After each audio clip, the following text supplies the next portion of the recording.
আমাকে যে আলোচ্য বিষয় দেওয়া হয়েছে ওই আলোচ্য বিষয়ের উপরে আলোচনা করার জন্য পবিত্র কোরআন শরীফের সূরা আলে ইমরানের একখানা আয়াত কারিমা আপনাদের সামনে তিলাওয়াত করেছি। আলোচ্য বিষয়টা হল বর্তমান প্রেক্ষাপট ও আমাদের মুসলমানের করণীয়, এই ব্যাপারে আলোচনা করার জন্য। প্রথম নম্বরে হইল আজকের সারা বিশ্বে জনসংখ্যার দিক থেকে মুসলমান একবারে নগণ্য নয়, মোটামুটি ভালো অবস্থানে। 600 কোটি যদি মানুষ হয়, এর মধ্যে 150 কোটির মতো হইল মুসলমান। সংখ্যায় মোটামুটি আমরা একবারে কম না। আগের তুলনায় আমরা এখন মুসলমানের সংখ্যা অনেক। শক্তির দিক থেকেও মুসলমান শীর্ষ অবস্থানে আছে। এই বর্তমান বিশ্বে সবচেয়ে বড় যে হাতিয়ার, সবচেয়ে বড় যে শক্তি, এটা মুসলমানের হাতে আল্লাহ দিয়েছে। এটার নাম হলো তেল। তেল হলো বর্তমান যুগের সবচেয়ে বড় হাতিয়ার। কালকের থেকে যদি তেল বন্ধ করে দেওয়া হয়, সারা বিশ্ব অচল হয়ে যাবে। তেল এমন এক জিনিস, এটা ধনিয়া পাতা কাঁচামরিচ পর্যন্ত এর হাত আছে। একবার এক অর্থমন্ত্রী বললেন যে আমি তো অন্য কোনো জিনিসের দাম বাড়াইনি, তেলের দাম বাড়াইছি। উনি হয়তো ভাবছেন দেশের জনগণ একবারে বোকা। দেশের জনগণ তো একবারে অত বোকা না। তেলের দাম বাড়াইলে যে হাঁস, মুরগি, ধনিয়া পাতা, কাঁচামরিচ, পেঁয়াজ সব বেড়ে যাবে, এটাই দেশের জনগণ বুঝবার আর বাকি নাই। কারণ হাঞ্জিপুর এখানে ধনিয়া পাতা, কাঁচামরিচ আইতে গেলে এখন গাড়ি দিয়ে আসে, হাঁস মুরগি এখন গাড়ি দিয়ে চলে। আপনারা আমার কথা বুঝেন কিনা আল্লাহ জানেন, না ঘুমিয়ে গেছেন? তাহলে লক্ষ্য করে দেখেন, সবটার সাথেই তেলের সম্পর্ক যখন আসেনি না নাই। সুতরাং তেলের দাম বাড়লে সবের দামই বাড়বে অটোমেটিক। এখন এই তেল আল্লাহ রাব্বুল আলামিন মুসলমানকে দিয়েছেন, কাফেরের দেশে আল্লাহ তেল দেন নাই। রাশিয়াতে কিছু তেল পাওয়া যায়, কিন্তু যেখানে তেল পাওয়া যায় এটা মুসলিম এলাকা। ইমাম বুখারীর বাড়ি যেখানে, এই মাটির নিচে তেল। কিন্তু শক্তির দিক থেকে আমরা কম না, জনসংখ্যার দিক থেকেও আমরা কম না। রাষ্ট্রের পরিসংখ্যান হিসেবে 50-এর ঊর্ধ্বে রাষ্ট্র হইল মুসলিম রাষ্ট্র। কিন্তু এরপরেও আজকে সারা বিশ্বে মুসলমান লাঞ্ছিত, অপমানিত। যেরকম ঠিক মুসলমান বড় অসহায়। মুসলমান এমন এক দুর্বল পর্যায়ে আছে যে সকল অপবাদ আজকে মুসলমানের ঘাড়ে চাপায় দেওয়া হচ্ছে। আজকে ইহুদি খ্রিস্টানদের কথাবার্তায় বোঝা যায় যত সন্ত্রাসী এবং জঙ্গিবাদ সব মুসলমান, আর ওরা হলো একজন রহমতের ফেরেশতা। এটার মূল কারণটা হলো আমরা দুর্বল, এই কারণে অপবাদ আমাদের উপরে চাপায়া দেওয়া হয়। থানভী রাহমাতুল্লাহ আলাইহি উনি এক্সাম্পল দিয়ে বিষয়টা এইভাবে বুঝাইছেন, যত দোষ নন্দ ঘোষ। মা মিলে বসে এক ছোট বাচ্চা বাতাস ছেড়ে দিছে। বাতাস বলতে কোন বাতাস নাম করলাম না, আপনারা বুঝালে। বাতাস ছেড়ে দিছে একজন মুরব্বী, আর তাপ্পর মারছে ছোট বাচ্চারে। সে বলে আমাকে তাপ্পর দিলেন কেন? কথা বলিস না, মাতিস না, ভাই থাক। পাশের আরেকটা লোক উনিও বাতাস ছেড়ে দিয়া তাপ্পর মারছে ছোট বাচ্চারে। ওই হেরোই তাপ্পড় দিছে। জিজ্ঞাসা করে আমার তাপ্পড় দিলেন কেন? কান্দে আর বলে আমি কি দোষ করলাম? তখন পাশের লোকটাই কয় দোষ করছত না, কিন্তু বাতার যে ওই সারক থাপ্পড় তুই খেতে হবে। বলে কেন? তুই দুর্বল, ফাড়োটা দেওয়ার মতো ক্ষমতা এত জোরে কম। এই কারণে দুর্বল হওয়ার কারণে সকল অপরাধের বোঝা তোমার বহন করতে হবে। দেখেন না বাস্তবতা, এই দেশের কোন একটি কওমি বেসরকারি মাদ্রাসার বারিন্দায় নারী ধর্ষিতা হইছে বললা বাংলাদেশের ইতিহাসে, বাংলাদেশের ইতিহাস কেন 200 বছরের ইতিহাসে এর কোন প্রমাণ কেউ দেখাতে পারবে না। কোন একটি কওমি মাদ্রাসার দুই পক্ষের ছাত্রের গোলাগুলির কারণে অনির্দিষ্ট কালের জন্য বন্ধ দেওয়া হয়েছে, এমন একটা রেকর্ড পৃথিবীর কেউ দেখাতে পারবে না। কোন একটি কওমি মাদ্রাসার বারিন্দায় ছাত্ররা উস্তাদের লুঙ্গি পাঞ্জাবি টেনে খুলে নিয়ে গেছে, এর কোন প্রমাণ যখন আছে? কিন্তু এরপরও জঙ্গিবাদের অপবাদ মাদ্রাসার ছাত্ররার উপরে, মাদ্রাসার উপরে। আর কলেজ ভার্সিটির ইতিহাস, জাহাঙ্গীরনগর বিশ্ববিদ্যালয়ের বারিন্দায় 100 জন নারী ধর্ষিতা হওয়ার পরে আনন্দ সেঞ্চুরি অনুষ্ঠান করছে। ময়মনসিংহের এক কলেজের বারিন্দার ছাত্ররা টিচারের শার্ট আর কুট টাইনে ছিঁড়ে লেগে গেছে। সেখানে দুই পক্ষের অস্ত্রের গুলাগুলির কারণে অনির্দিষ্টকালের জন্য কলেজ ভার্সিটি বন্ধ দেওয়া হচ্ছে।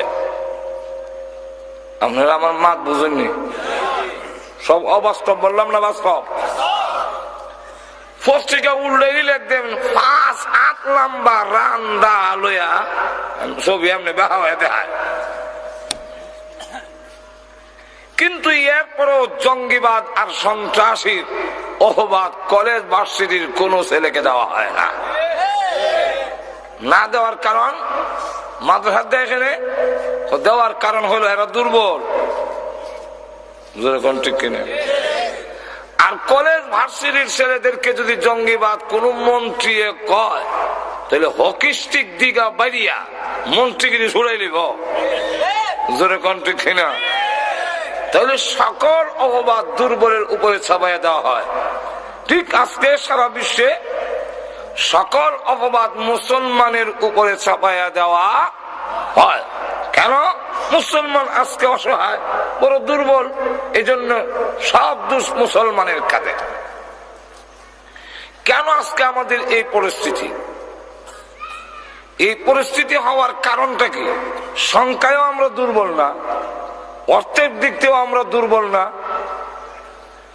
রাষ্ট্রের সংখ্যা হিসেবেও তো আমরা কম না, কিন্তু আজকে মুসলিম এত লাঞ্ছিত অপমানিত কেন? অথচ আল্লাহ পাকের ঘোষণা, মহান আল্লাহ রাব্বুল আলামিন তার পবিত্র কোরআন শরীফে বলছেন যে মুসলমান যতই বিপদে পড়ুক সাহায্য করার দায়িত্ব আমি আল্লাহর। মুমিন যদি বিপদে পড়ে, ইমানদাররা বিপদে পড়ে, তাকে সাহায্য করা আল্লাহর ওয়াজিব। আল্লাহ নিজে বলছেন وَكَانَ حَقًّا عَلَيْنَا نَصْرُ الْمُؤْمِنِينَ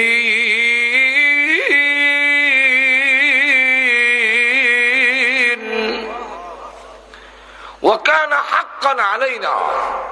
আল্লাহ বলেন আমার উপর হক, আমার জিম্মাদারি যে হাক্কান আলাইনা নাসরুল মুমিনিন, মুমিনদেরকে সাহায্য করা। মুমিনদেরকে সাহায্য আল্লাহ রাব্বুল আলামিন করবেন। শুধু এখানেই না, আল্লাহ রাব্বুল আলামিন আরেক আয়াতে বলছেন যে কিভাবে করবেন। যেইভাবে ইউনুস আলাইহিস সালাতু ওয়াস সালামকে নিঃছিদ্র বেষ্টনীর ভিতরে আমি আল্লাহ সাহায্য করেছিলাম, আজও তোমাদের করব। আর তুজরে কোন ইউনুস আলাইহিস সালাতু ওয়াস সালাম মাছের পেটের ভিতরে চলে যাওয়ার পরে সেখান থেকে বের হওয়ার কোনো রাস্তা নাই। পৃথিবীর কোনো মানুষ বিশ্বাস করবে না মাছের পেটে চলে গেলে এই মানুষটা ফিরে আসবে, এই কথা জিন্দেগিতে কোনোদিন কেউ বিশ্বাস করবে না। তাও একটা মাছে নয়, দুইটা মাছে ওনাকে খেয়ে ফেলেছে।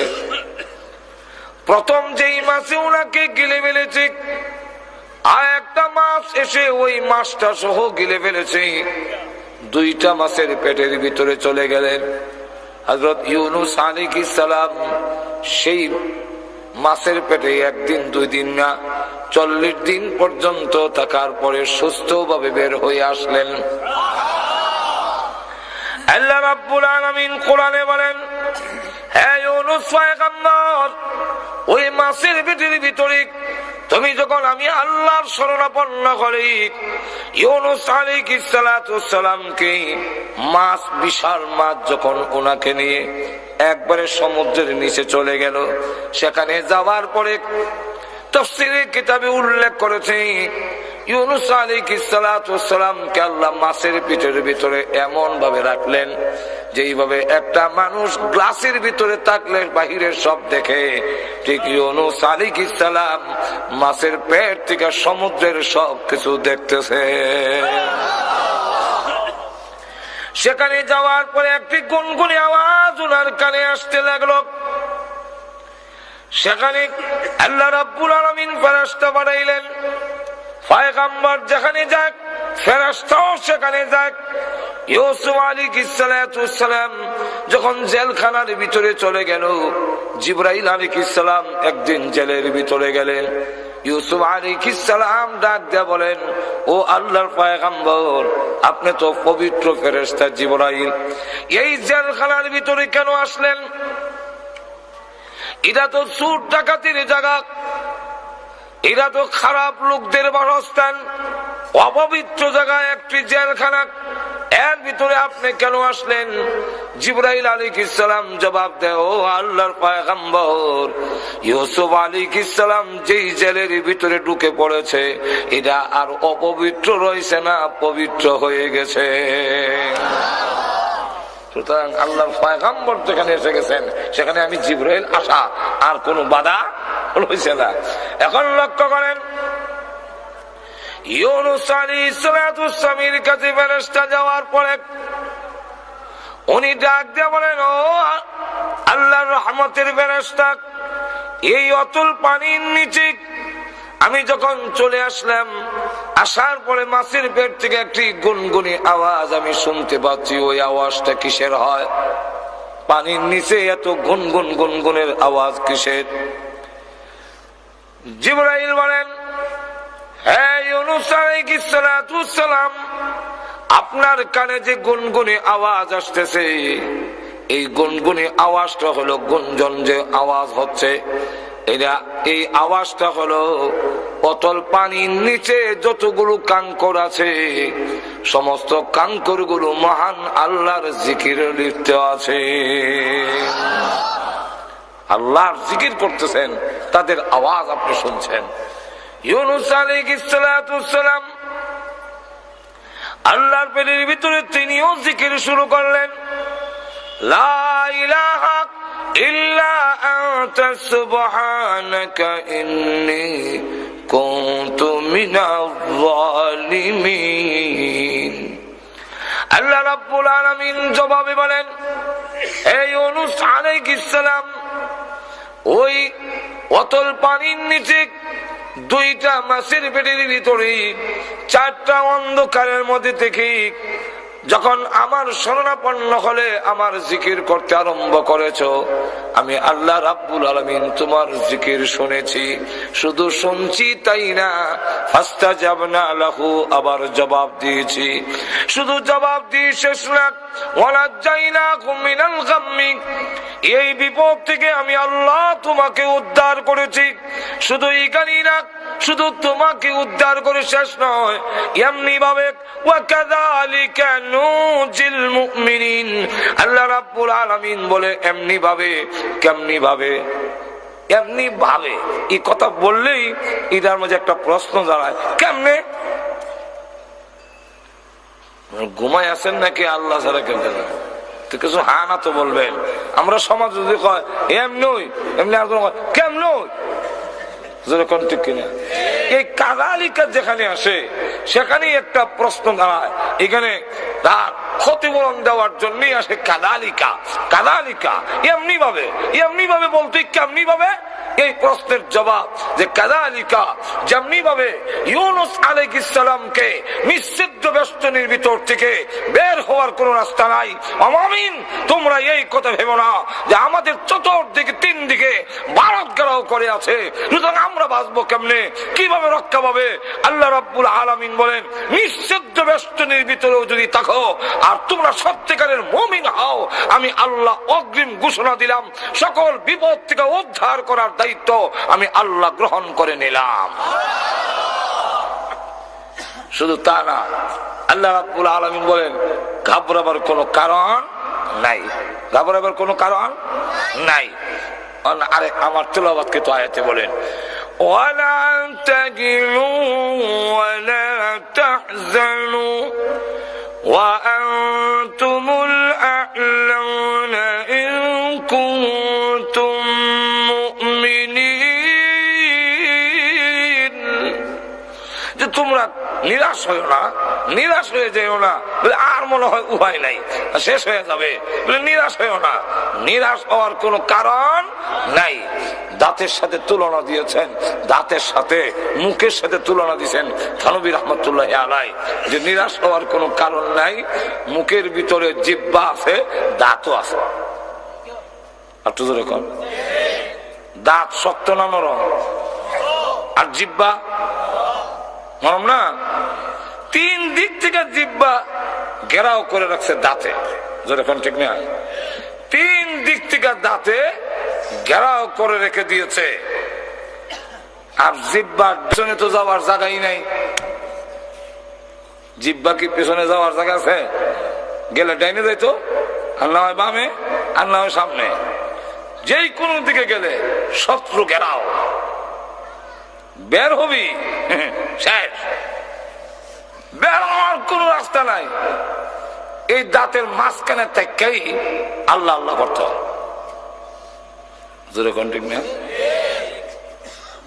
কিন্তু লক্ষ্য করে দেখেন, দাঁতের দৃষ্টান্ত হলো বাতিলের সাথে, আর জিহ্বার দৃষ্টান্তটা হলো হকের সাথে। আর তো জোরে কম। বাতিলের কাজ হলো হামলা করা, আক্রমণ করা। দাঁত যেইভাবে তার কাম হইল উপকার করলেও কামড় মারে। দাঁতের চিবায় যদি গোষ্ঠের টুকরা আটকা যায়, খিলেল দিয়েও লাগাল না হওয়া যায়। জিহ্বার কিন্তু খবর আছে, জিহ্বা দেখবেন কতক্ষণ হরে হরে ঠেলে। ঠিক না? বলেন তো দেখি, যেই সময় দাঁতের চিবার থেকে গোষ্ঠের টুকরা বের করার জন্য ধাক্কা দেয়, আসতে দেরি হইলে দাঁতে কি খাতির করবে না কামড় মারে দিব? আর একটু জোরে কর, কামড় মারতো না নি? তখনও কামড় মারে। দাঁতের উপকার করতে গেলেও কামড় মারে। আমাদের দেশে দেখবেন দাওয়াত ও তাবলীগে ভালো কাজ করতেও যদি কোন মহল্লায় যায়, একদল আছে গাছটি গুটি উড়ায় বাইরে ফালাই দেয়। আর একটু জোরে বলে, ভালো কাজ করতে আইলো ফালাই দেয় ওখানে। বাতিলের কাজ হইলো হামলা করা, উপকার করলেও কামড় মারে। আর জিহ্বার কাজ হইলো তুমি যতই কামড় দাও, আমি পাল্টা কামড় দেব না, আমি তোমার উপকার করতে চাই। আর একটু জোরে বলেন। ঠিক আলে হকের কাজ হইলো বাতিল যতই হামলা করুক, যতই জঙ্গিবাদ বলুক, যতই ওয়াহাবি বইলা গালি দিতে চায়, যত কিছুই করুক না কেন, কিন্তু হকপন্থীদের কাজ হইলো আমাকে গালি দিতে পারো, আমাকে হামলা করতে পারো, আমাকে আঘাত করতে পারো, আমি কিন্তু তোমার কল্যাণে কাজ করেই যাব, থামবো না। আবু জাহিলের কাম হইলো হামলা করা, রসুলের কাজ হইলো এর বড় গিয়া দাওয়াত দেওয়া। আর লক্ষ্য করে দেখেন, এই পরিস্থিতিতে জিহ্বা যতই দুর্বল, যতই অসহায়, আর দাঁত যত শক্ত হোক, তিন দিক থেকে গেলাও, জিহ্বার আর উপায় নাই। কিন্তু লক্ষ্য করে দেখুন, মৃত্যুর আগে দাঁত ভেঙ্গে খান কান হইয়া পড়ে যায়। আপনার মানজিপুরির কেউ দাঁত পড়ে না মনে হয় না, বসে। কিন্তু মরার আগ পর্যন্ত কারো জিহ্বা জয়রা পড়ে না। বলে দাঁত শক্ত হইলে কি হবে? তিন দিক থেকে ঘেরাও করে থাকলে কি হবে? ভেঙ্গে খান খান হয়। আর জিহ্বা যতই দুর্বল এবং অসহায় হোক, মৃত্যুর আগ পর্যন্ত জিহ্বা তার মুখের মধ্যে থাকে। মৃত্যুর সময় জিহ্বা নিয়ে কবরে যায়। জোরে বলেন ঠিক না? তেমনি ভাবে বাতিল যত বড় শক্তিশালী হোক, ব্যঙ্গে খান খান হবে। হক যতই দুর্বল হোক, কিয়ামত পর্যন্ত এই জমিনে ইসলাম, মুমিন এবং হকপন্থীরা জিন্দা থাকবে, নিশ্চিন্ন হবে না। আল্লাহ রাব্বুল আলামিনের এত কিছু ঘোষণার পরেও আমাদের অবস্থা আজকে এরকম কেন? জোরে কোন ঠিক কিনা? আরো জোরে বলেন। কেন হওয়ার কারণ, নিজের সন্তান যখন উচ্ছৃঙ্খল হয়ে যায়, দেখবেন এটাকে কন্ট্রোল করা যায় না। আমরা ছোট সময় দেখছি বাবা আরো কিছু লোকরে ডাকাই না, এটার একটু সাইজ করে দাও। আমার কথা বুঝেন না? নিজেরই সন্তান, এটা উচ্ছৃঙ্খল হয়ে গেছে, কন্ট্রোল করা যায় না। তখন আদি ভরার লোকরে ডাকাই না, এটারে কিছু ফিটটা সাইজ করে দাও। যেটা কন্টিক না কেন? এই সাইজ করার উদ্দেশ্য হইল তোমাকে সঠিক পথে নিয়ে আসা। বাবা হইয়া যেমন নিজের সন্তানকে অন্যকে দিয়ে পিঠায়, আল্লাহ বলেন তোমরাও যখন আমি আল্লাহর কথা মানবে না, মুমিন হয়ে যখন পাপাচারে লিপ্ত হবে, যখন জঘন্যতম অপরাধে লিপ্ত হয়ে যাবে, তখন আমি আল্লাহ দুশ্মন দিয়ে ফিটাইয়া তোমরা সাইজ করব। আর জোরে কম, এটার একটা কবিতা দিয়ে বললে আপনারা বুঝতে সুবিধা হবে। বলবো? কুকন কুকন ডাক পারি, কুকন মোদের কার বাড়ি, আয় রে কুকন ঘরে আয়, দুধ মাখা ভাত কাকে খায়? কে খায়? কাকে খায়? ডাকে খারে, ডাকে খারে। কুকন রে ভাত খায় কে? ডাক কাকে? কাকে যদি খায় কুকন রে ডাকে এখানে। আর কুকনকে যখন ডাকে তখন তো বলার দরকার ছিল, কুকন কুকন ডাক পারি, কুকন মোদের কার বাড়ি, আইরে কুকন করে আয়, দুধ মাখা ভাত খাইয়া যা। যেরকম ঠিক না? ডাকে কুকন রে আর ভাত খায় খাওয়ায়। এটা কি কবিতা? কবিতা ঠিক আছে, কিন্তু কিছু শব্দ মাহজুব আছে, উজ্জ আছে। কুকনের জন্য দুধ দিয়া ভাত মাখাইছে, মা খাওয়াবে, কিন্তু কুকন এটা দুষ্ট। কুকন সে বাড়ির গেইটের বাইরে চলে গেছে, মা ডাইনে গেলে হে বামে যায়, মা বামে গেলে হে ডাইনে যায়, ধরা দেয় না। মা অগ্রসর হয়ে মাটির শাখা দিয়া ইটা মারে। মা তখন বলেন এই দুধ ভাত খাইলে তোর লাভ হবে, আমার কিছু না, কিন্তু ধরো দেশ না, উল্টা আমারে আরো ডিল মারো। তাহলে এই ভাত আর এখন তোরে খাওয়াইতাম না, কাউরে খাওয়াইল। ভাত ছিল তোর, কিন্তু তোর আসরে কাউয়ায় খায়। তাহলে কবিতাটা হবে কুকন কুকন ডাক পারি, কুকন মোদের কার বাড়ি, আইরে কুকন ঘরে আয়, তোর দুধ মাখা বা তোর আচরণে কাকে খায়? আর একটু জোরে কম।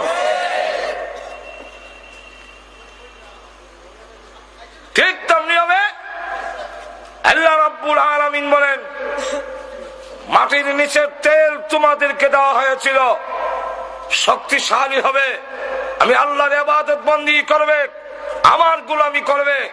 কিন্তু তোমরা দেখা যায় তেল পেয়ে আর অন্যায়ের গুলিতে তেল জমে গেছে, চর্বি জমে গেছে।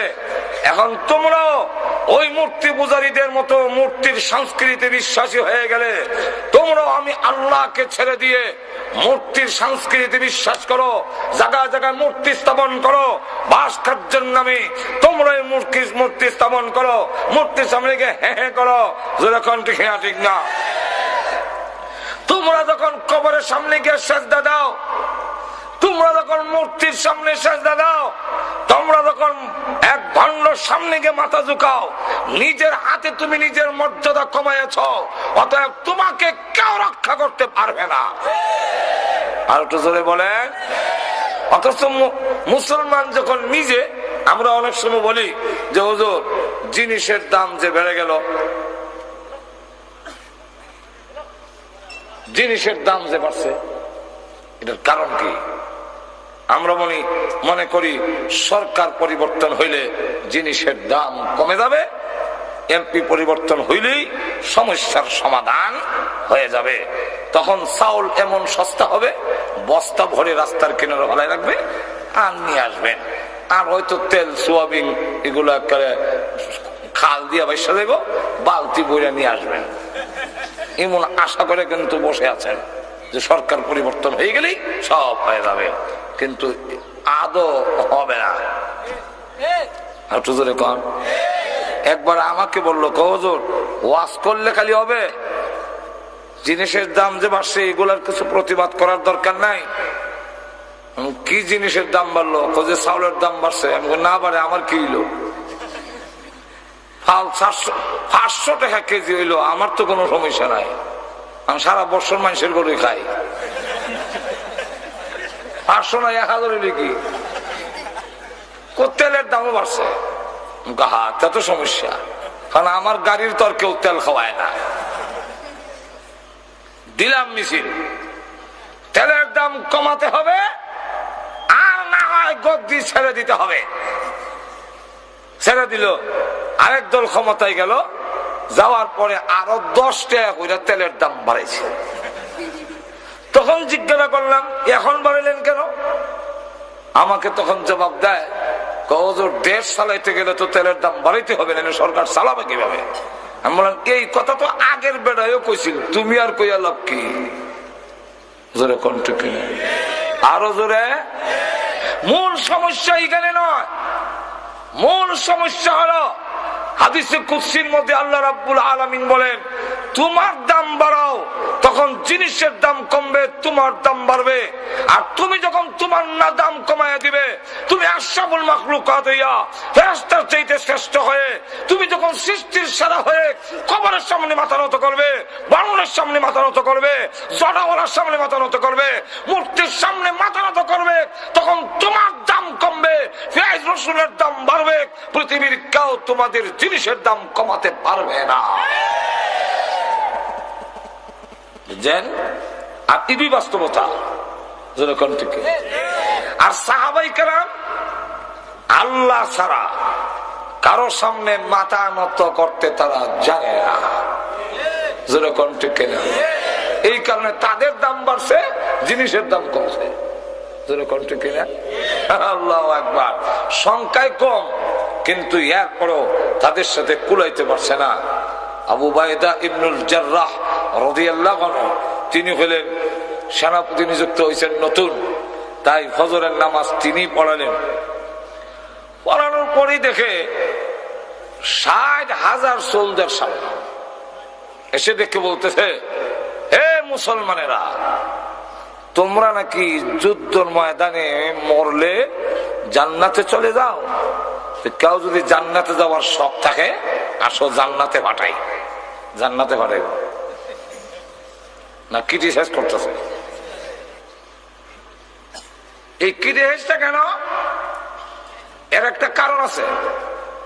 কারণটা হইল, মুসলমানরা যখন ইয়ারমুকের মাঠে গিয়ে তাবু গাড়ল, হিরাক্লিয়াস রাজা তখন গোয়েন্দা পাঠাইলো যে মুসলমান যে আমাদের সাথে লড়াই করতে আসছে, রাত্রে একটু গোপনে গোপনে তাদের একটু খোঁজ খবর নেও তো। খোঁজ খবর নিয়ে গোয়েন্দারা যে রিপোর্ট দিছে, এই রিপোর্টটা হইল মুসলিম জাতি বড় ভীতু, এদেরকে হয়তো সরকার জোর করে চাপ দিয়ে পাঠাই দিছে, ওরা আসতে রাজি না। কেমনি বললে? দেখলাম কেউ দাঁড়াইয়া, কেউ মাথা নত করে, কেউ মাটিতে মাথা রেখে, কেউ দুই হাত উঁচু করে কাঁদছে। এতে বোঝা যায় আগামীকাল যুদ্ধ যে হবে, রাত থেকে কান্না শুরু করছে।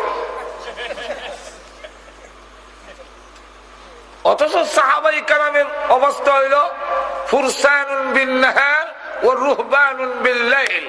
দিনের বেলা তারা ঘোড় সোয়ার, আর রাতের বেলা একজন দুনিয়া থেকে দরবেশ আল্লাহওয়ালা, জোরে কোন ঠিক না? আর দিনের বেলা যখন ঘোড়ার উপরে উঠে, তার চাইতে নির্ভীক এই জমিনে আর কেউ হতে পারে না। আর একটু জোরে কর না। এখন লক্ষ্য করে দেখেন রিপোর্টটা যে গোয়েন্দারা দিছে, এটা কি ঠিক দিছে না ও ঠিক দিছে? এত আর এগুলো বুঝছে না যে সেজদা দিয়া সাহাবীরা যে কাঁদতেছে আল্লাহর দরবারে, এটা তো বুঝছে না। মনে করছে এইভাবে হাত তুললে কান্দে, মাথা নোয়া কান্দে, সেজদা দিয়া কান্দে। বাদশা তখন ভাবলো ৬০,০০০ সোলজার একটা হুমকি দিয়ে আসো। রাত থেকে যখন কান্দা শুরু হয়েছে, এই জাতিকে একটা হুমকি দিলে এক দৌড় দিবে, আর মদিনার আগে আর খারইতো না। আবু উবাইদা ইবনুল জাররাহ রাদিয়াল্লাহু আনহু বলেন, কেন আবার আরেকটা ওয়াজ বাজে করেন? লক্ষ্য করে দেখেন অসুবিধা হইতেছে না আপনাদের? আবু উবাইদা ইবনুল জাররাহ বলেন, উপহাসের জবাব উপহাস দিতে হয়, ঠাট্টার জবাব ঠাট্টার ভাবে দিতে হয়, ক্রিটিসাইজের জবাব ক্রিটিসাইজের মাধ্যমে দিতে হয়। আর একটু জোরে কর না। এই ৬০,০০০ সোলজার রে এমন একজন আছে কি মানুষের সামনে কেমনে কইতা যেভাবে বইছে। এরপরেও মহান আল্লাহ পাক কোরআনে বলছেন, তোমাদেরকে যখন বলা হয় মজলিসে মাহফিলে, ওয়াইদা কিলা লাকুম তাফাসসাহু ফিল মাজালিসি ফাসসাহু ইয়াফসাহিল্লাহ, তোমরা যদি জায়গা বড় করে দাও আমি আল্লাহ তোমাদের জায়গা বড় করে দেব। এখন আপনারা কি চান কবরে হাসরে জায়গা বড় হোক? কে কে চান দেখতাম? হাত তুলে না, হাত তুলে না, লইলা লইলা লইলা। যে লড়ে হেসায়, যে লড়ে না হেসায় না। যদি আপনি মনে করেন কবরে আমার জায়গা সংকীর্ণ হোক, আমি তো লড়বো না, তে বসে দেয় না, আপনার কোনো আপত্তি নেই। আর যদি চান যে একটু জায়গা বড় হওয়ার দরকার, তাহলে একটু ছেড়ে যান।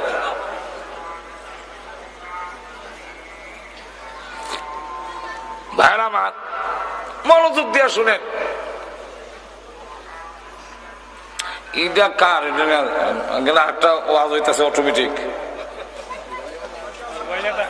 লক্ষ্য করে দেখেন, না এটা না,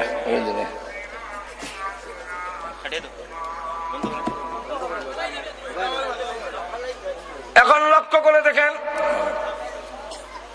বলল একজন কে আসো যে এই ৬০,০০০ সোলজারে একটা দৌড় দেওয়াতে পারবে একজন ব্যক্তি? লাইন থেকে নামাজের কাতার থেকে একজন দাঁড়ায় বললো, ইনশাআল্লাহ আমি পারবো। আবু উবাইদা ইবনুল জাররাহ বলেন, আপনি বসেন। আর কে আছেন? ২ নম্বরে আরেকজন দাঁড়ালো, বলল আপনিও বসেন। ৩ নম্বরে আরেকজন দাঁড়াইলো, বললেন আপনিও বসেন। ৪ নম্বরে দাঁড়াইলো খালিদ বিন ওয়ালিদ রাদিয়াল্লাহু আনহু, যিনি কিছুদিন আগে, এই আগের দিনও তিনি সেনাপতি ছিলেন। উনি দাঁড়ায় বলেন, ইনশাআল্লাহ আমি পারবো। আবু উবাইদা ইবনুল জাররাহ রাদিয়াল্লাহু আনহু বলেন, আমিও আপনাকেই চাইছিলাম, আমার মনটা চাইছিল আপনি যান। হযরত খালিদ বিন ওয়ালিদ রাদিয়াল্লাহু আনহু বলেন, আপনার মন যদি আমাকে দিয়ে চাচ্ছিল তা আমার নামটা বললেই হইতো। বলে আপনি দাঁড়ান। বলে দেখেন, কালকেও আপনি আমার সেনাপতি ছিলেন, আপনি আমার মুরব্বী, আপনার নাম ধরে অর্ডার দেই কেমনে, কত সম্মান। আর আমরা আগের মন্ত্রী হইলে পুলিশে ভরে বেরিয়া নাকে মুখে তার রক্ত, নিচে দেখা সব পায়খানা ছুড়াই আছে। লক্ষ্য করেন, তা আপনি কি পারবেন এই 60,000 একা দৌড় দেওয়াইতে? বলে ইনশাল্লাহ। আপনার ডকুমেন্ট, আপনার দলিল কি? আপনার দলিল কি? দলিল হলো প্রথম নম্বর হলো হাদিস, 2 নম্বর দলিল, প্রথম নম্বর কোরআন, 2 নম্বরের দলিল আমার হাদিস। বলে কি দলিল বলেন? বলে 1 নম্বর হলো আল্লাহ কোরআনে বলছেন, ওয়ালা তাহিনু ওয়ালা তাহজানু ওয়া আনতুমুল আ'লাউনা ইন কুনতুম মুমিনিন। তোমরা ঘাবড়ায়ো না, তোমরা ভয় পেও না, নিরাশ হয়ো না, সব জায়গায় তোমরা বিজয়ী হবে যদি তোমরা মুমিন হও। তাহলে আল্লাহর ঘোষণা অনুযায়ী আমি মুমিন হইলে বিজয়ী হব। যেরকম ঠিক কেন? সেখানে তো বলা হয় নাই যে 60,000 মোকাবেলায় 60,000 যেতে হবে। যেরকম ঠিক না? শুধু শর্ত দিচ্ছেন মুমিন যদি হও বিজয়ী হবে। যেরকম ঠিক না? তখন লক্ষ্য করে দেখেন এই পরিস্থিতিতে হাদিস, আল্লাহু আকবার,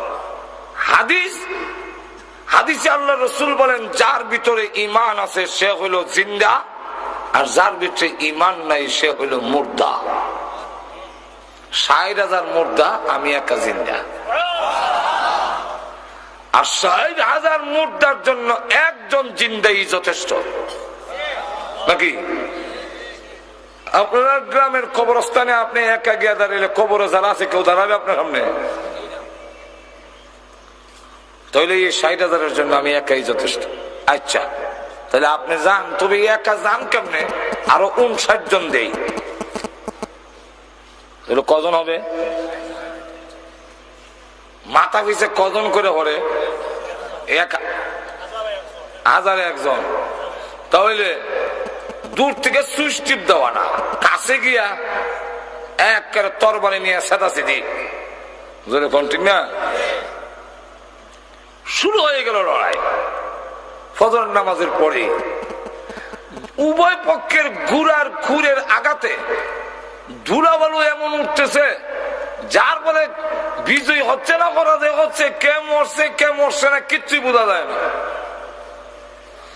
আসরের নামাজের পরে যখন ধুলাবালু কিছু থামলো, আবু বাইদা ইবনুল জাররাহ রাদিয়াল্লাহু আনহু বলেন যে আমি গেলাম, আমার বিশ্বাস মুসলমান তো জুসে গেছে জজবায়, 60,000-এর মোকাবেলায় 60 জন তো শহীদ হয়ে যাবে। দেখি অবস্থা কি হয়েছে, গিয়ে দেখি রক্তে ভিজে মরুভূমির বালু এমন প্যাক, এমন কাদা হয়েছে, আমার গুড়ার খোর পাও কাদার ভিতরে ঢুকে যায়। তখন তিনি ডাক দিয়ে, আর লাশ যা পড়ে আছে উল্টায় দেখে চেহারা মুসলমানের না। ময়দানে দাঁড়িয়ে চোখের পানি ছেড়ে দিয়ে কান্না শুরু করে দিয়েছেন, প্রভু হে রব্বুল আলামিন, তোমার নবীর হাড় ভাঙ্গা পরিশ্রমের মাধ্যমে যেই সাহাবীগুলো তৈরি করেছেন ওনারা শহীদ হয়ে গেছেন, আমার কোনো আপত্তি নাই, শাহাদাতের মরণ হলো মর্যাদার মরণ, কিন্তু তোমার নবীর সাহাবীগুলোর লাশটা কেউ দিবে না। আল্লাহ, আমি সম্মানের সাথে তাদের দাফন করব। এইভাবে যখন দাঁড়িয়ে কাঁদতেছি, হঠাৎ করে দেখে ওই মাটির কিনারে একজন লোক হতভম্ব হয়ে দাঁড়িয়ে আছে। ভাবলেন ওনার কাছে গেলে হয়তো কিছু জানতে পারি ঘটনা। কাছে গিয়ে দেখেন তিনি হলেন খালেদ বিন ওয়ালিদ। জড়ায় ধরেছেন, এই খালেদ এখনো বেঁচে আছেন? আলহামদুলিল্লাহ। আচ্ছা, কথা বলবো পরে, শুনবো পরে। সূর্য লাল হয়ে গেছে, মনে হয় এই ভয়াবহ যুদ্ধের পরিস্থিতিতে নামাজ আদায় করতে পারেননি। নামাজটা আগে আদায় করেন, তারপরে আপনার সাথে কথা বলবো। কারণ আমরা মুসলমান, ধান কাটা লাগলে নামাজ নাই। আমার পাশের বাড়িতে রাত 11টার সময় শুনি কাতকামুদি চলা। ভাবলাম এত রাতে কাতকামুদি চলা করতে গে, আমার মনে হয় নামাজ পড়তে পারছে না, এশার নামাজ দেরি হয়ে গেছে। না, আবার শুনি কাতকামুদি চলা, এইভাবে 4 বার বলছে। ভাবলাম কি রে, এত কাতকামুদি চলা করতে গে। গেলাম চাচা, এত কাতকামুদি চলা করতে গেছে। ভাতিজা শুনেছ, ওই দান কারা লাগছে। ফজর নামাজ পড়ে যে বের ইসলাম, ব্যস্ততায় জোহরও হলাম না, আসরও না, মাগরিবও না, এসাও টাইম মতে না। এই রাত 11টার সময় সব কাতকামুদি চলা নিয়ে এখানে জমাই গেছে। তুই এই জাতির পতন হবে নাকি উন্নতি হবে নাকি? যুদ্ধের ময়দানে সাহাবাই কারাম তো মনে হয় নামাজ আদায় করতে পারেন না, এটা যুক্তিসঙ্গত কারণ, নামাজ পড়তে পারবে না, যুদ্ধের মধ্যে ব্যস্ততা। ও খালেদ, আসরের নামাজটা আদায় করে নেন, তারপরে কথা বলবো। উনি মুস্কি হাসি দিয়ে বলেন, আপনি মনে করেছেন আমরা নামাজ এখনো আদায় করি নাই? আপনার পিছনে যে ফজর নামাজ পড়ছিলাম সেই ওযু এখনো আছে। আমরা যুদ্ধের ময়দানে আযান দিয়ে সালাতুল খাওফের সুরতে জামাতের সাথে ইয়ারমুকের ময়দানে আমরা নামাজ আদায় করেছি। যেই জাতি যুদ্ধের ময়দানে জামাতের সাথে আযান দিয়া নামাজ আদায় করে, এই জাতির পতন কেউ করতে পারবে না। আচ্ছা, তাহলে এবার বর্ণনা করেন কি হালাত। আমাদের 60 জনের মধ্যে এক বর্ণনায় 52 জন জিন্দা আছি, আর 8 জন শহীদ হয়ে গেছে। আর আরেক বর্ণনায় 8 জন বন্দী হয়েছে, আর 52 জন আমরা এখনো মুক্ত আছি। এদের 60,000-এর মধ্যে বেশিরভাগ কাটা পড়ে গেছে আর জান বাঁচাইয়া ধরছে। তখন করি আলহামদুলিল্লাহ, আল্লাহ সাহায্য করছে। এদিকে তারা মাইল খাইয়া হিরাক্লিয়াসের কাছে গিয়ে বলে যে আর যদি কোনোদিন বলেন মুসলমানের সামনে যাওয়ার জন্য, খালিদ বিন ওয়ালিদের সামনে যাওয়ার জন্য চাকরি ছাড়তে রাজি, ইস্তেফা দিতে রাজি, এরা সামনে যেতে রাজি। বাদশা বলে, একা খালিদকে তোমরা এত ভয় করে কেন? আর গোয়েন্দা কইল কি আর হইল কি? গোয়েন্দা তো কোনো রাত থেকে কান্না শুরু করছে। এখন তো দেখা যায় ক্ষুধার্ত বাঘ ছাগলের বকরির ভালো যেভাবে হরে, এইভাবে বিষয়টা কিটা। একা খালিদ বিন ওয়ালিদকে এত ভয় করে কেন? তারা জবাব দেয়, ই নরম গদ্দিত বইয়া মাঠো যান। তিনি বুঝবেন খালেদ কারে কয়, মুসলমান কারে কয়, কত প্রকার ও কি কি। কি হয়েছে? খালিদ বিন ওয়ালিদ নারায়ে তাকবীর স্লোগান দিয়ে তরবারি যখন উপর দিকে উঠায়, আমরা দিকে একটা তরবারি উঠায়, ওটায় যখন এইভাবে চক্কর দেয়, তখন আমাদের কাছে মনে হয় সারা আকাশে যেন তরবারি চমকাইতেছে। আর যখন নিচের দিকে নামায়, তখন আমাদের কাছে মনে হয় একটা নয় 60,000 তরবারি যেন পড়তেছে। তখন তাই নাকি বিরাহা, তাহলে সেই খালিদকে ষড়যন্ত্রের সাথে হত্যা করা হবে। তুই শেষ কি ষড়যন্ত্র? মুসলমান তো যুদ্ধ চায় না, মুসলমান সবসময় সন্ধি চায়, আপুস চায়, মায়ের চায় না। আর তোদের কন্যা তাহলে সন্ধির প্রস্তাব দিয়া খালিদ বিন ওয়ালিদকে দাওয়াত দিয়ে এনে মেরে ফেলবো। লোক পাঠাইছে। এই সময় খালিদ বিন ওয়ালিদ রাদিয়াল্লাহু আনহু, আবু বাইদা ইবনুল জাররাহ রাদিয়াল্লাহু আনহু দুজনে গুড়ার জখমগুলো মুছতেছে, রক্ত আর ওষুধ লাগাইতেছেন। এই মুহূর্তে হিরাক্লিয়াসের পক্ষ থেকে গিয়ে বলে যে তোমাদের মধ্যে খালিদ বিন ওয়ালিদকে আবু বাইদা ইবনুল জাররাহ রাদিয়াল্লাহু আনহু বলেন কেন? আমাদের বাদশা পাঠিয়েছেন, উনি গেলে বাদশা সুরে করতে চান, লড়াই করতে চান না, তবে খালিদ যেতে হবে। আবু উবাইদা ইবনুল জাররাহ বলেন, তোমরা এই কথা মনে করো না, মুসলমান একবারে নির্বোধ, খালিদ বিন ওয়ালিদকে দেওয়া হবে না। বলে কেন? বলে খালিদ বিন ওয়ালিদকে দেওয়া হবে না এই কারণে, তোমাদের দুরভিসন্ধি উদ্দেশ্য মতলব বাড়ানা। বলে কি করে বললেন? সন্ধির নিয়ম হলো সেনাপতিকে প্রস্তাব দিতে হয়, আমি সেনাপতি, সাধারণ সৈনিকের সাথে তো কোনো চুক্তি হয় না।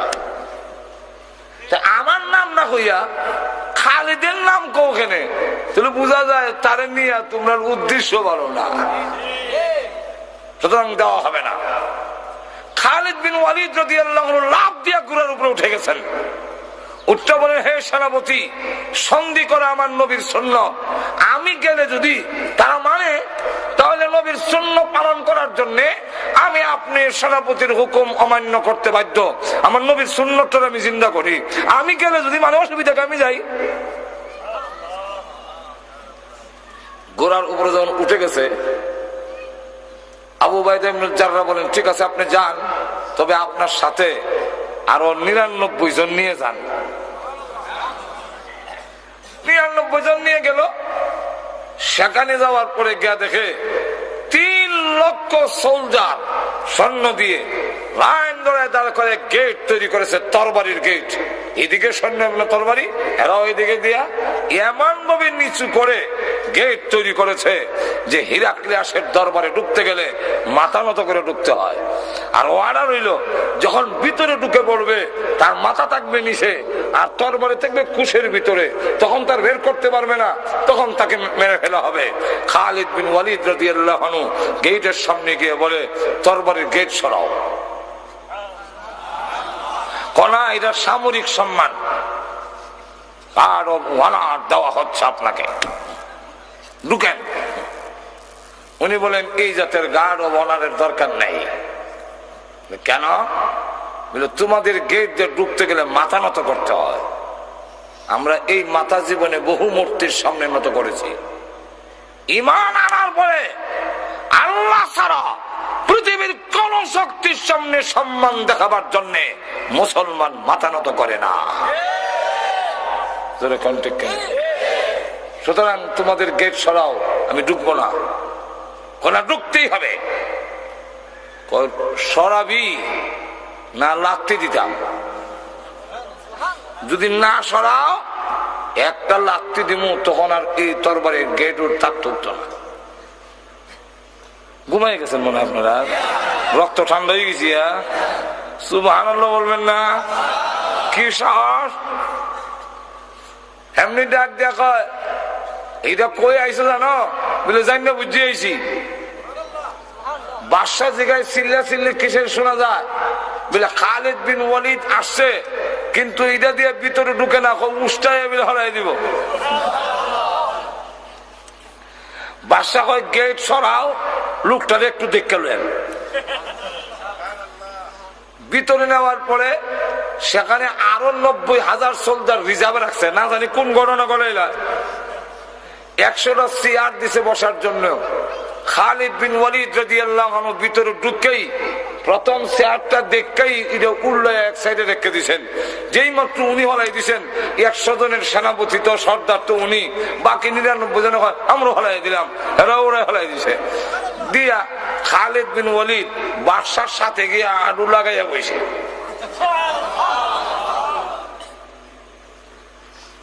আর বাকিরা গোল বেট দিয়ে বসে, যেমন বোঝা যায় আরবি নুন বানাইছে, নুন। আর নক্তা হইল খালেদ, নুনের নক্তা। এমনি ডাক দিয়া কয়, তোমরা চেয়ার দিলাম, চেয়ারও বসো না, আরুর সাথে আরু লাগাই বসো, তোমরা নিচে গুল দেও বেট দিয়ে বসো। মুসলমান এখনো সভ্যতা শিখছো না, এই চেয়ারও বলে না কেন? বলে চেয়ারও না বসার কারণ হইল, আমাদের রসুল বলেছেন পুরুষের জন্য স্বর্ণ ব্যবহার করা হারাম। তোমার চেয়ারের ভাইয়ার মধ্যে স্বর্ণ লাগাই, এর লেগে এই চেয়ার আমরা বসিও নাই, দেখতেও চাই না, হালাই দিছি উল্টে। তো আরুর সাথে আরো লাগাই বসে কেন? বলে এটা পরে কম, আগে কও আনছো কেন? চুক্তি করবো লেগে আনছো নি? বুঝলে হ তুই কও চুক্তি প্রথম নম্বর শর্ত লা ইলাহা ইল্লাল্লাহু মুহাম্মাদুর রাসূলুল্লাহ। এই কালিমা করে নাও, তুমি আর আমি মুসলমান ভাই ভাই, আর কোন ঝগড়া ফাসাদ নাই। কই কথা কইলে তো তোমরা দল হয়ে গেলাম কি? খালিদ বিন ওয়ালিদ বলেন, হ্যাঁ, স্বজ্ঞানে স্ব ইচ্ছায় যদি কেউ মুসলমান না হয়, ইসলামের পক্ষ থেকে মুসলমানের পক্ষ থেকে কোনো চাপাচাপির বিধান নাই। জোর করে তোমার মুসলমান বানানো হবে না, স্ব ইচ্ছায় স্বজ্ঞানে হইতে হবে। এখন যখন তুমি মানতে রাজি না, তো ঠিক আছে, আল্লাহর জমিনে থাকতে হইলে আল্লাহ ওয়ালারে ট্যাক্স দিয়ে থাকতে হবে। জমিন আল্লাহর, আসমান আল্লাহর, আলু বাতাস আল্লাহর। সুতরাং এখানে আল্লাহ ওয়ালারে ট্যাক্স দিয়ে থাকতে হইব। হও ট্যাক্স দিবানি, এটা তো অপমানের কথা, অপমান না, এটা মানতাম না। এমনি খালিদ বিন ওয়ালিদ কুশের ভিতর থেকে টান দিয়া তরবারিটা বাইর করিয়া বাদশার কল্লার উপর দিয়ে একটা বুর্তি দিছে, দিয়া হয় তাহলে 3 নম্বর ফায়সালা এটা হইল। সেমনি খালি একটা গুড়ানি দিছে, একটা সিবা মারছে। আমি শুনতে তো খালিদ বিন ওয়ালিদ একটা সাদা তরবারি বের করে, কিন্তু সারা আকাশে খালি তরবারি দেখা যায়। নিচের দিকে হওয়ার সময় মনে হয় যে 60,000 হরতাছে, এর লোকে ফেটে সিবা মারছে। কিন্তু এরপরও একটা বাদশা তো একটু সাহস রাখল লাগে, হুঙ্কার দেওয়া হয়, এ খালিদ, কোথায় তুমি দৃষ্টতা দেখাও? তুমি কি অনুমান করতে পারো নি 3 লক্ষ সোলজার দেখে এসেছ, রিজার্ভে রাখছি 90,000, এখন হুকুম দিলে তোমাকে 3,90,000 টুকরা করে ফেলবে। আন্দাজ না? এটা কি ইয়ার মুখের ময়দান? এরা হিরাক্লিয়াসের রাজ দরবার। খালিদ বিন ওয়ালিদ মুস্কি, কোনো ভয় নাই, মুস্কি হাসি দিয়া কয়, এটা বুঝা শুনেই তোমার আলুর সাথে আলু লাগাইয়া আগুই বইছি, যেমন তরবারি দিয়া গলা লাগাল হওয়া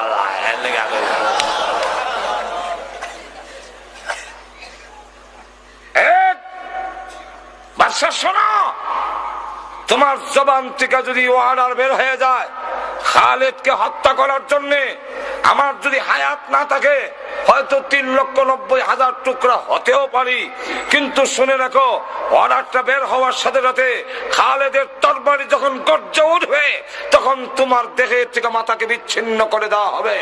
আর আমি তোর লাশ দেখে শহীদ হমু, খালেদের লাশ তোর কপালে নাই দেখাস। এমনি হয়, তোমরা যেমনি হয় এমনি আছে।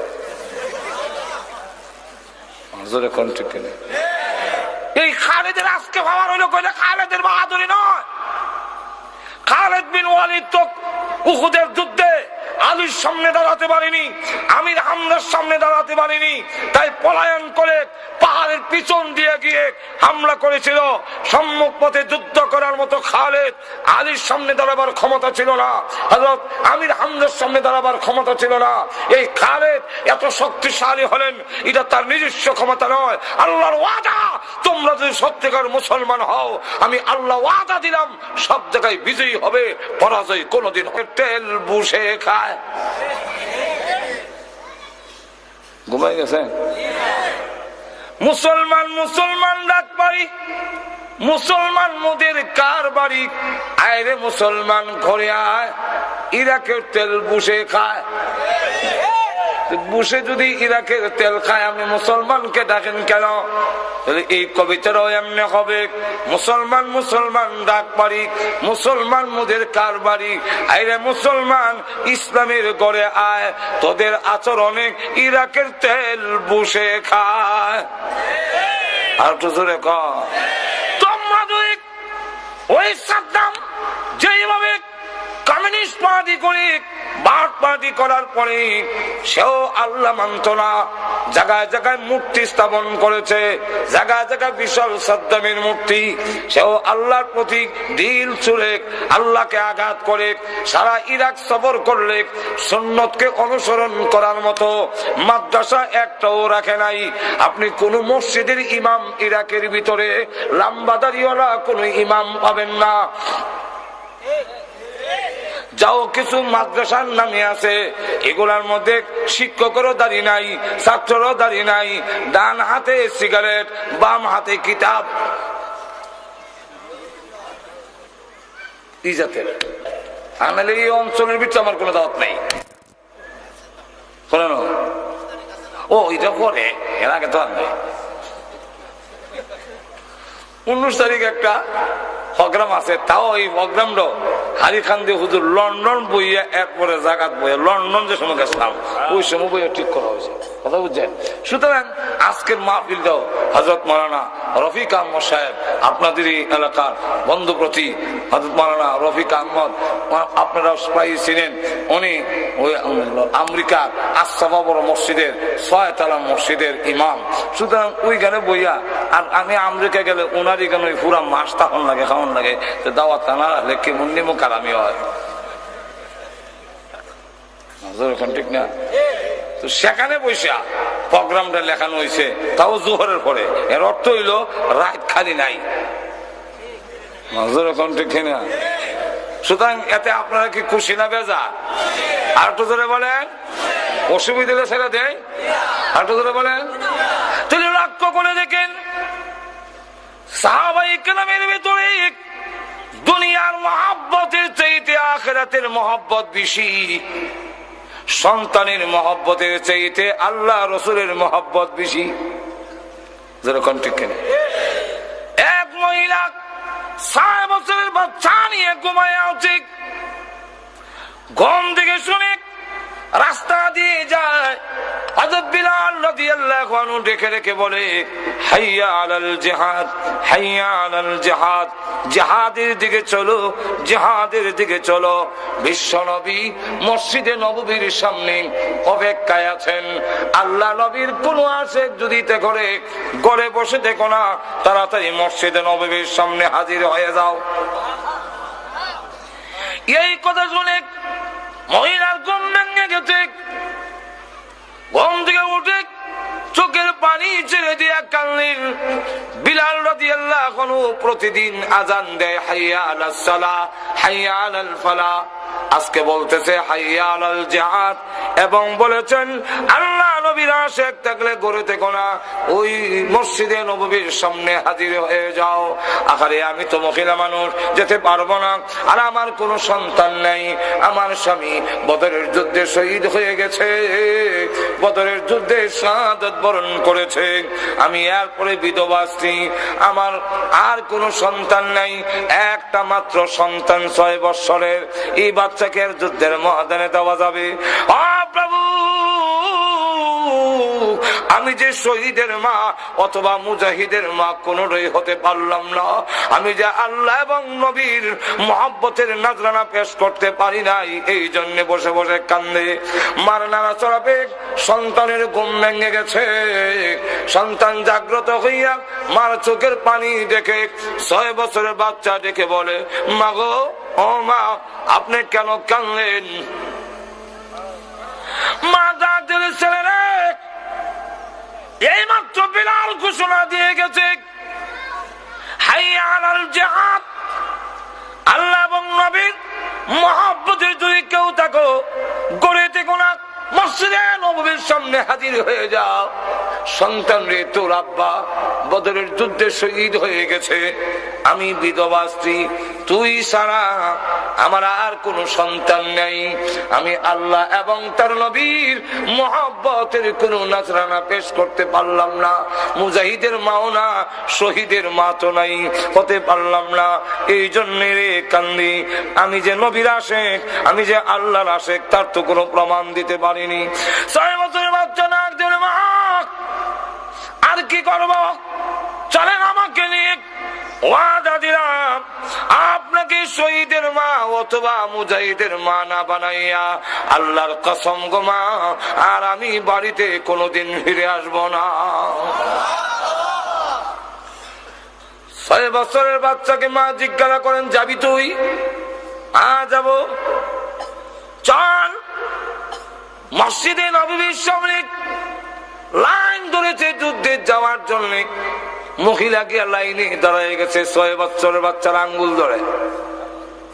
সাহাবী যখন যাচাই বাছাই করার জন্য আসছেন, জিজ্ঞাসা করেন, মহিলা গো, এই 6 বছরের বাচ্চা নিয়ে আপনি দাঁড়াইছেন কেন?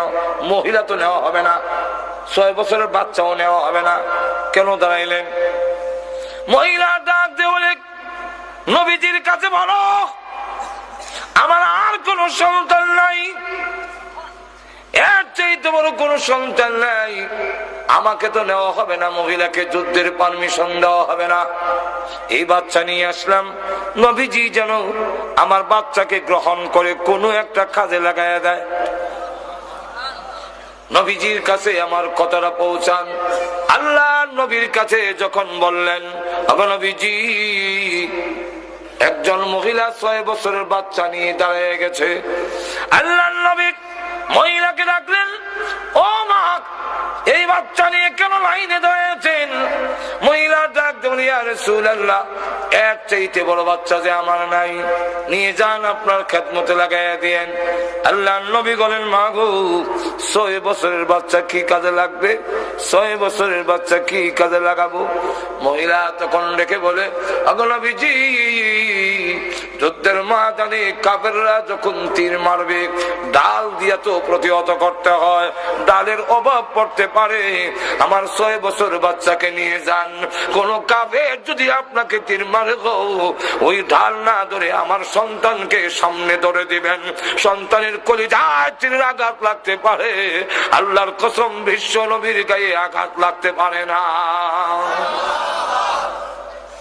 নবীজি জানতে না, নিয়ে যাও এই বাচ্চাকে, অদূর ভবিষ্যতে কোনো কাজে লাগবে, হয়তো আরো যদি কোনো যুদ্ধ হয়ে গো, তোমার এই সন্তান ভবিষ্যতে কাজে লাগবে। মহিলা তখন ব্যর্থ হইয়া ছেলের দিকে লক্ষ্য করে বলে, ছেলে রে, চল যাই, রসুল যদি না নেন পারলাম না রে, মুজাহিদের মাও হলাম না, শহীদের মাও হতে পারলাম না, চল বাড়িতে যাই। বাচ্চা ডাক দিয়ে বলে, মা, আমি না ওয়াদা দিয়েছি আপনাকে শহীদের মা অথবা মুজাহিদের মা মানাইয়া বাড়িতে যাব না, আমি বিশ্ব নবীকে প্রশ্ন করতে চাই। আর এত বড় দুঃসাহস, তুই বিশ্ব নবীকে কি প্রশ্ন করবি? বলে, হ্যাঁ, আমি নবীকে প্রশ্ন করবো। নবীজির সামনে দাঁড়িয়ে বলেন, ইয়া রাসূলুল্লাহ, ইয়া হাবিবাল্লাহ, আমার মা শহীদের স্ত্রী, আমি শহীদের সন্তান, নবীজি আমার মাকে আমি ওয়াদা দিয়ে নিয়েছি, যুদ্ধের ময়দানে আমার মাকে শহীদের মা অথবা মুজাহিদের মা না বানাইয়া বাড়িতে নিব না, আপনি আমাকে পারমিশন দিয়ে দেন। রাসূল পারমিশন দেয় না, না 6 বছরের বাচ্চা কোনো কাজে লাগবে না। এমনি ছেলে যুক্তি দেয়, কেন লাগবে না?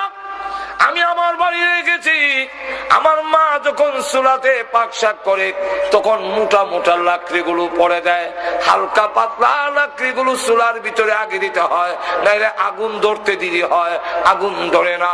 হালকা পাতলা লাকড়িগুলো যদি আগে প্রয়োজন হয়ে গো চুলার ভিতরে আগুন ধরাবার জন্য, যুদ্ধের ময়দানে আগুন ধরাবার জন্য আমির হামজাকে পরে দিন, আলীকে পরে দিন, আমার মতো 6 বছরের বাচ্চাকে পারমিশন দেন, আগে ভাগে শাহাদাত বরণ করে আল্লাহর কসম যুদ্ধের ময়দানের আগুনটা আমি ধরাইয়া দেই।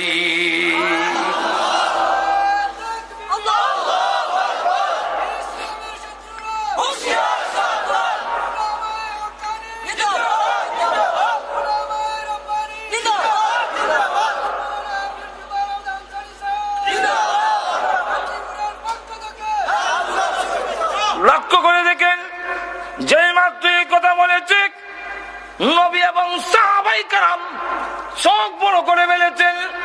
এই 6 বছরের বাচ্চার জবান দিয়ে এমন কথা করতে বের হলো, এমনি দেখে জিবরাইল হাজির হয়ে গেছেন। নবীজি ডাক দিয়ে বলেন, ওগো নবীজি, শুধু আপনি তালিকা করেছেন মুজাহিদের, তা না, মহান আল্লাহ নিজেও তালিকা করেছেন। এই বাচ্চার মাকে জানাইয়া দেন, আল্লাহ যেই তালিকা করেছেন এই বাচ্চার মার নামটাও আল্লাহ রেজিস্ট্রি করে ফেলেছে। লক্ষ্য করে দেখেন, সাহাবাই কারামের অন্তরে দুনিয়ার মহব্বত না, মহব্বত আল্লাহ এবং তার রসুলের। জোরে কোন ঠিক কিনা? আল্লাহ রসুল বলেন, আখিরি জামানা যখন নাকি মুসলমান লাঞ্ছিত হুমানিত কেন হবে, তাদের ভিতরে দুনিয়ার মহব্বত এসে যাবে। এক হাদিসের মধ্যে আসছে, ইবনে হাজার আসকালানী থেকে বর্ণিত, ওইখানে উল্লেখ করেছেন, রসুল বলেন, সায়াকুনু ফি উম্মতি, আল্লাহ রসুল বলেন, আমার উম্মতের মধ্যে আখিরি জামানা এমন একটি অবস্থা হবে, পাঁচটা জিনিসকে ভুলে যাবে আর পাঁচটাকে মহব্বত করবে। পাঁচটাকে যারা ভুলে যাবে, পাঁচটাকে মহব্বত করবে। যারাকে মহব্বত করার কথা নয় সেটাকে মহব্বত করবে, যেটা ভুলার কথা নয় সেটা যখন ভুলে যাবে, আমি রসুল তাদের সাথে নাই, তারাও আমার সাথে না। বলবো না? অসুবিধা হইতেছে আপনাদের? কি কি রসুল বলেন, ইউহিব্বুনাদ দুনিয়া ওয়া ইয়ানসাউনাল উকবা। প্রথম বলছেন ইউহিব্বুনা খামসান ওয়া ইয়ানসাউনা খামসা, পাঁচটাকে মহব্বত করবে, পাঁচটাকে ভুলে যাবে। উল্টা হয়ে যাবে, উল্টা। প্রথম নম্বরটা হলো ইউহিব্বুনাদ দুনিয়া ওয়া ইয়ানসাউনাল উকবা, দুনিয়াকে মহব্বত করবে, আখিরাত ভুলে যাবে। কত জোরে কর। আমরা আজকে আখিরাত ভুলে গেছি, দুনিয়ার খুব মহব্বত। কত জোরে কর না। দুনিয়ার মহব্বত যখন এসে যাবে, এই জাতি লাঞ্ছিত হবে, অপমানিত হবে। বিস্তারিত আলোচনা করার টাইম নাই।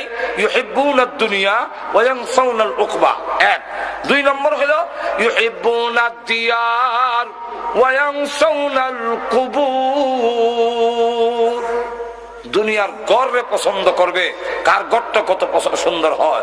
আজকে আমরা দেশে গড় নিয়ে প্রতিযোগিতা, ওই লন্ডন হিসেবে একটা গড় বানাইছে, এই লন্ডনে আরেক গড় বানাইতো এর থেকে সুন্দর। এইবারে ফ্রান্স থাকে, আমারটা আরো সুন্দর। এইবারে ইটালি থাকে, আরো সুন্দর। আপনারটার থেকে আমি মৌলভী সাহেবের গড়। বাথরুমের মধ্যে গিয়া 5 লাখ টাকা খরচ করে নিয়েছে, বাথরুমের মধ্যে 5 লাখ টাকা, 5 লাখ টাকা, বাথরুমের মধ্যে 5 লাখ টাকা খরচ করে নিছে। আর উনি আমরা গর্বের সাথে দেখায়, আমাদের দেখায়নি এক বাথরুম। হজুর দেখেন বাথরুম বানাইছি, কিরম বাথরুম, যে সুইচটা টিপ দিবেন, ফিট তো লাগাল হওয়া যায় না, যে সুইচ টিপ দিলে একটা ব্রাশ বাড়িব, আপনার ফিটটারে এমনি মরাই দেওয়া যাইব। আমি বললাম, ইয়া আল্লাহ, কোন দিন জানে ওই ব্রাশ বাড়ি যাই গে, যে পায়খানা করে সুইচ টিপ দিব, হে হাত লাগাইতো না, এই দেয় হেরে মরাইয়া চাপ করে দেওয়া যাইব। এমনি আর কোনো হজুর বাড়ি গেছে কি, বাড়ি গেছে গিয়া মাজরে কোন ঠিক কিনে। তুমি লক্ষ্য করে দেখেন, আমরা অবস্থা হইলো, কার গড় কত সুন্দর, কিন্তু কবরের কথা ভুলে গেছে। এত জোরে কন্যা গড় যেমন সুন্দর হয়েছে, সাহাবাই কেরামের দুনিয়ার গড়ের কথা আল্লাহ, হযরত উমর রাদিয়াল্লাহু আনহু দুনিয়ার ভাঙ্গা গড় ভাঙ্গা, খাট ভাঙ্গা, খেতাবালি ফারাসিরা, কিন্তু আল্লাহর রাসূল বলেন, আমার উমর শোনো অবস্থা কি, হ্যাঁ আমার মেরাজের রাত্রে দেখ, জান্নাতের ভিতরে যখন গেলাম, গিয়ে দেখি এত সুন্দর বালাখানা, আমার জিন্দেগিতে এত সুন্দর দামি পাথর আর সুন্দর কারুকার্য কোন বালাখানা দেখিও নাই, কল্পনাও করি নাই। এরা আমার, আমি রসুলের পর্যন্ত আকর্ষণ হয়ে গেছে, আমারও লোভ লেগে গেছে, তাই আমি 1 কদম 2 কদম যাই আর গড়টারে দেখি, এত সুন্দর গড়। ফেরেশতারা তখন ডাক দিয়ে বলে, ওগো আল্লাহর নবী, এই গড় আল্লাহ কার জন্য বানাইছেন জানেননি? রসুল বলেন, কার জন্য? কই এক আরবির জন্য। রসুল বলেন, আনা আরবি, আমি তো আরবি। তাহলে বলো কার জন্য? আমার জন্য নি। বলে না, কার জন্য? কয় কুরাইশের জন্য। রসুল বলেন, আনা কুরাইশি, আমার জন্য নি, আমি কুরাইশি। না, তাহলে কার জন্য? ফেরেশতারা বলেন, এক যুবকের জন্য। তখন রসুল বলেন, আনা শাবাব, আমিও তো যুবক, আমিও তো বড় হই নাই, তাহলে কি আমার জন্য? না, আমি আপনার জন্য না। নবীজি ডাকতে বলেন, আরবি কুরাইশি স্বাভাবিক, এইভাবে কেন বলো, নামটা কেন বলো না? তোমাদেরকে নাম জানা নাই, কার জন্য বানাইছেন? ফেরেশতারা বলেন নাম জানা থাকবে না কেন? মহান আল্লাহ রাব্বুল আলামিন জান্নাতের ভিতরে এলান করে দিয়েছে, জান্নাতের খাদিম খুদ্দামরা রে, ও হুরুল গিলমানরা, তোমরা জেনে রাখো এই সুন্দর বালাখানা স্পেশাল ভাবে আমি আল্লাহ তৈরি করেছি ওমর ইবনুল খাত্তাবের জন্য। তাদের দুনিয়ার বালাখানা সুন্দর নয়, কিন্তু আখিরাতের বালাখানা সুন্দর। একটু জোরে কর না। আর আমরা লাগি গেছি গড় সুন্দর হরাত, খবর গেছি একবারে বাদ। জোরে কোন ঠিক কিনা? তাই রাসূল বলেন ইউহিব্বুনা দিয়ার ওয়া ইয়ানসাউনাল কুবুর। গেল 2, 3 নম্বর হলো ইউহিব্বুনাল ইয়াল ওয়া ইয়ানসাউনাল হুর। দুনিয়ার বউ পরিজনকে মহব্বত করবে, দুনিয়ার বউরে মহব্বত করে, এমন মহব্বত বউর লেগে দাঁড়িয়ে রাখতে পারে না। আমার একজনে জিজ্ঞাসা, হুজুর দাড়ি না রাখলে কোনো গুনাহ নেই। আমি তো আমার জিগাই আর শরীক করে লাভ কিটা, আমার জিগাইতে হয়েছে আবার শোনা হুজুর আপনার ওয়াজ শুনলে তো মাঝে মাঝে মনটা চাই দাঁড়িয়ে রেখে নিতাম, কিন্তু আমার ওয়াইফের লেগে হারি না। আমি বললাম এটা তোমার ওয়াইফ না, এটা ভাই হয়ে গেছি। ভাই কেমনে বুঝলে? করাত 5-এ পছন্দ করে, 5-এ তো করাত দিয়ে আনন্দ লাগে। আর তোমার বউ দাড়ি তো কত তুলার লাগান নরম, পছন্দ হয় না। আর কামাই দিলে তো এটা খুরের লাগান, করাতের লাগান দাঁত, তো এইটা পছন্দ করে, এটা করে না কেন? তাহলে তোমার ওয়াইফ এটা ওয়াইফ না, এটা ভাইফ।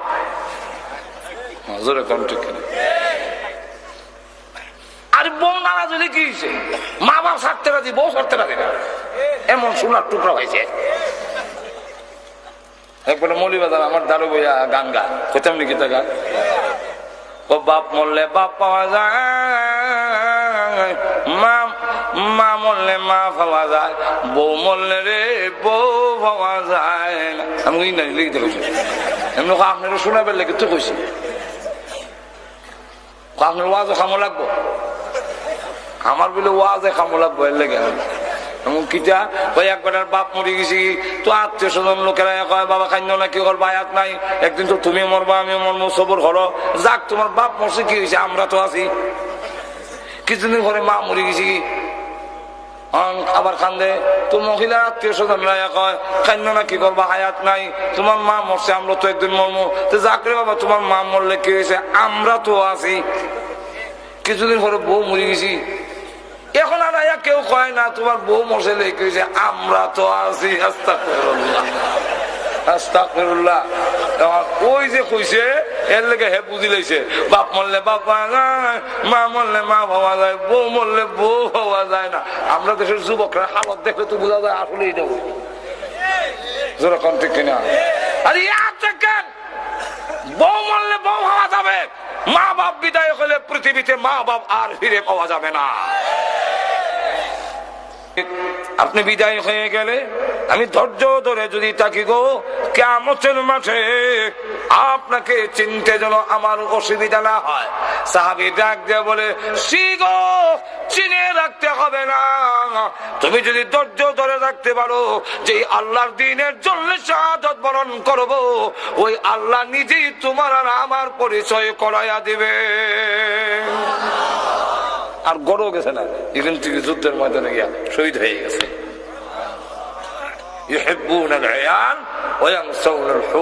আল্লাহ রসুল বলেন পরিবার খুব মহব্বত করবো, কিন্তু হুড় বুলি লইব। এই অবস্থা আমরা হুড় বুলি লইছি, বউ থেকে তো সুন্দর হুড় অপেক্ষা আছে। কালো সাহাবিরে রসুল ফারাইছেন, এক কালো বিয়া করে গেলে কালা গরিব না, সেন্টার ঠিক নাই, তো বাড়ির সামনে গিয়া কয় আসসালামু আলাইকুম, আপনার মেয়েরে সুন্দরী রূপসী রে আমার কাছে বিয়া দিবার লেগে প্রস্তাব লই আসলাম। কই থেকে আইছো? আনা মিন রাসূলিল্লাহ, রসুলের কাছ থেকে আইছি। সাহাবী বুঝি লাইছে যে রসুলের দরবার থেকে উঠে আমার বাড়িতে এসে বিয়া করতো, রসুল যে ফাটাইছেন এটা উনি বুঝেন নাই, তাই তিনি না সেন্টার ঠিক নেই খালা বেলা। আর আমি হইলাম ধনী মানুষ, আর আমার মেয়ে হইলো মদিনার হুরপুরি, এবার প্রস্তাব লিয়ে আইছে, না দাম দিত না। উনি দাঁড়ায় কয় দিলে দেন, না দিলে নাই। আল্লাহ রসুল বলছেন আমি জান্নাতি হব, জান্নাতের হুরপুরি আমার অপেক্ষায় আছে, আপনার হুরির লেগে আমি অত পাগল না। সুবহানাল্লাহ। লক্ষ্য করে দেখেন 3 নম্বরটা হইলো ইহিব্বুনাল আয়াত ওয়া ইয়ানসাউনাল হুর। আর কেউ টাইম আছে না আমার কথা বন্ধ না, আর কোন বক্তা আছে না এতে দিচ্ছে কেন? জানেন না কেন? সুবহানাল্লাহ। আমি তো ডাইনিমামে দেখি কেউ আসেনি, না আমরা তো 4টা 5টা সহ্য হয়নি। বর্দশি আইন তাড়াতাড়ি, বর্দশি সবাই তাড়াতাড়ি।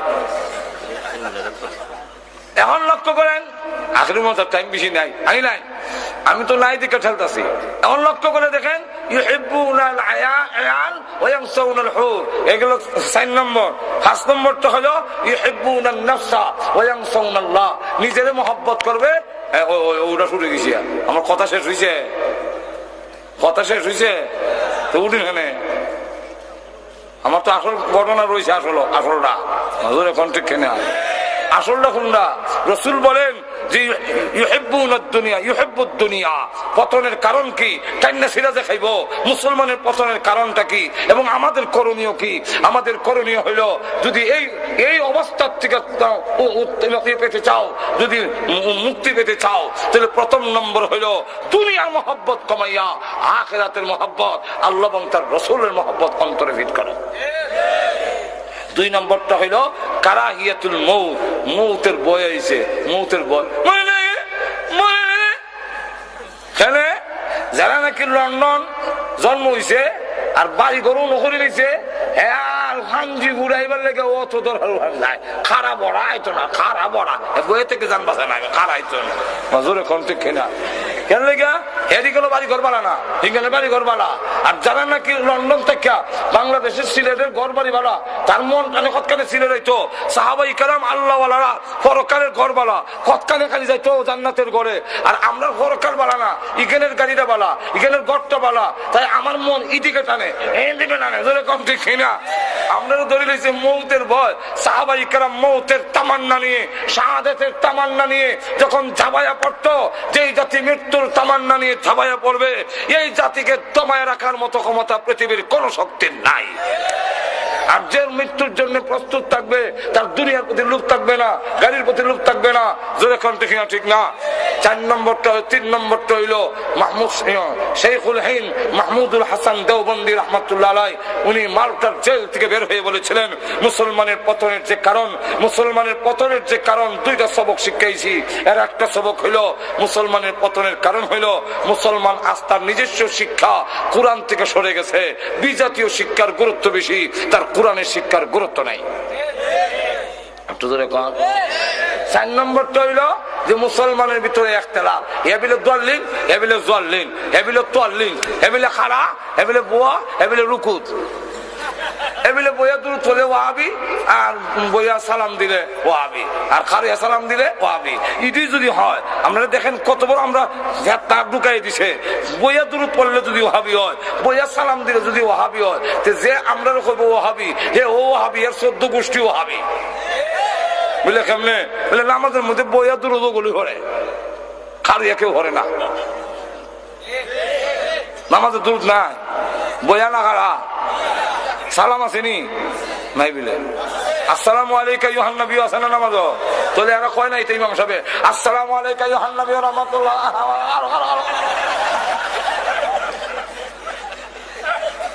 তো বইয়া সালাম দিলে আর বইয়া দূর পড়লে যদি ওয়াহাবি হয়, তো হে ওয়াহাবি আর 14 গোষ্ঠী ওয়াহাবি। মাজুরে কোন ঠিক কিনা?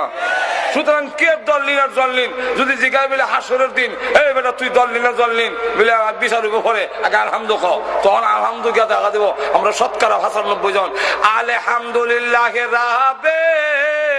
ফেরেশতারা কইবো আরে এটারও তো দলিন না জল্লিন এটা নির্ণয় করবে, আগে আলহামদুলিল্লাহ শুরু হোক, আলহামদুলিল্লাহ জোরে কোন ঠিক না? ঠিক না।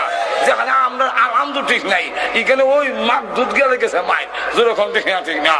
যেখানে আমরা নামাজের খবর নাই, এখানে মিলাদের ক্যাম্প লইয়া মারি লেগে থাকা যেরকম ঠিক না। যেখানে সারা বছর রসুলের অনুষ্ঠানের খবর নাই, আর রবিউল আউয়াল আইলে গরম হয়ে থাকা, নাই। রবিউল আউয়াল আসলে নবী আপনার গুণগান গাই, রবিউল আউয়াল গেলে পরে নবী গো আপনাকে আমরা ভুলে যাই। দুরূদ পড়ি, মিলাদ পড়ি, কিয়াম করি, আরো কত জশ্নে জুলুসের মিছিল করি, জিলাপি মিষ্টি তুষার সিন্নি খাই। মিছিলকারীদের চেহারার দিকে চাইলে পরে দাড়ির বংশ নাই। জোরে কম ঠিক কিনা? অত পাগল হয়েছ দাড়ি কই, অত পাগল হয়েছ তোমার দাড়ি কই, নবীর দাড়ি কই ওখানে এখানে হাত দিবেন জোরে কম ঠিক কিনা? সুতরাং মুসলমান দুনিয়ার মহাব্বত কমাও, আর তুমি মৃত্যুর জন্য 24 ঘন্টা প্রস্তুত থেকে কোরআন তোমার আসল শিক্ষানীতি গ্রহণ করে ঐক্যবদ্ধ হয়ে যদি মুসলিম জাতি আজ ময়দানে নামে, পৃথিবীর কোন শক্তি মুসলমানের গায়ে হাত লাগাবার ক্ষমতা না। ঠিক কিনা? আল্লাহ রাব্বুল আলামিন আমাদের তৌফিক দান করুন।